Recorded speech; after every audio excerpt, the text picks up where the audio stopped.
Hello বন্ধুরা, good morning and welcome back to my channel Adrija daily blog. আশা করি আপনারা যেখানে আছেন ভালো আছেন আর সুস্থ আছেন। আজকে তো সানডে, ঘুম থেকে উঠতে সবারই একটু দেরি হয়। ঘুম থেকে উঠে দেখি অদ্রিজার বাবা ভোলা মাছ, পোয়া ভোলা আর চিংড়ি মাছ আর নিয়ে এসছে এঁচোড়।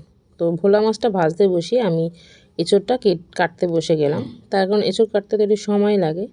আর আগের দিনে যে মেয়ে তেল ফেলে দিয়েছিল একটা বাটিতে তুলে রেখেছিলাম, ওটাই বটিতে লাগিয়ে আমি এঁচোড়টা কেটে নেব।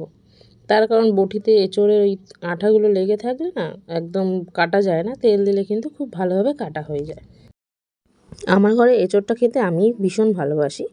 আমার মেয়ে বা আমার বর কেউই অতটা ভালোবাসে না। চিংড়ি মাছ আছে বলে মেয়ে তবুও খাবে, কিন্তু আমার বর একটু সামান্য অল্প একটু খাবে, বাদ বাকিটা আমিই বলতে গেলে খাবো। আর যখন এডিট করছি তার আগে আমার তো খাওয়া হয়ে গেছে, তাই আমি এখন বলে দিতে পারছি ম্যাক্সিমাম এঁচোড়টা কিন্তু আমিই খেয়েছিলাম। আর বিয়েবাড়ির স্টাইলে বানাবো, আপনাদেরকেও রেসিপিটা আজকে শেয়ার করব। তো অবশ্যই দেখতে থাকুন আমি কীভাবে করি। প্রথমে আপনারা আপনাদের ইচ্ছা মতন এঁচোড়টাকে কেটে নেবেন, যে যেরকম সাইজে রাখতে চান। তারপর নুন হলুদ দিয়ে ভালো করে একটুখানি ভাপিয়ে নেবেন।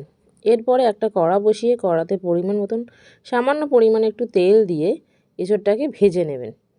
এঁচোড় আর আলুটা একসাথে ভেজে নিতে হবে। এরপর এঁচোড়টা ভাজা হয়ে গেলে সেই কড়াইতে সামান্য পরিমাণে আর একটু তেল দিয়ে চিংড়ি মাছগুলো ভেজে নিতে হবে। চিংড়ি মাছটা অবশ্যই অল্প তেল দিয়ে ভাজবেন, নাহলে কিন্তু চিংড়ি মাছের তেল থেকে গেলে কড়াইতে লেগে যাবে। এবার সেই কড়াইটা একটু পরিষ্কার করে নিয়ে পরিমাণ মতন তেল, গোটা গরম মশলা, তেজপাতা, শুকনো লঙ্কা, গোটা জিরে দিয়ে একটু ভাজা করে নিয়ে দিতে হবে পেঁয়াজটা একটু ভাজা হয়ে গেলে আদা, রসুন, গোটা জিরে, শুকনো লঙ্কা, কাঁচা লঙ্কা, পেঁয়াজ বাটাটাকে দিয়ে দিতে হবে।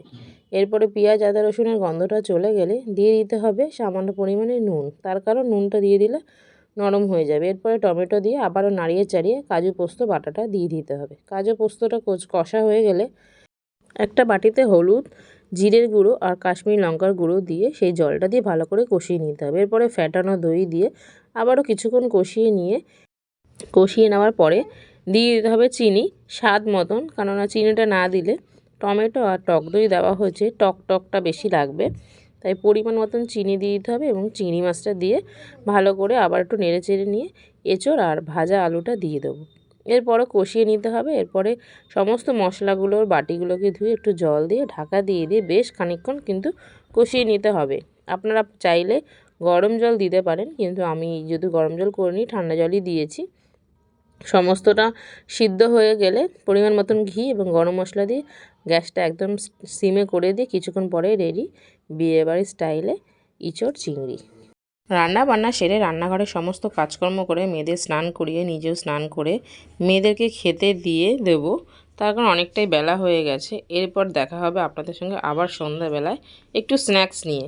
ওর বাবা অল্প কিছু স্ন্যাক্স নিয়ে এসছে, সেই স্ন্যাক্সগুলোই আমরা ভাগাভাগি করেই খাচ্ছিলাম আর আপনাদেরকে দেখাচ্ছিলাম। আমার ছোটো মেয়ে খেতে খুব ভালোবাসে।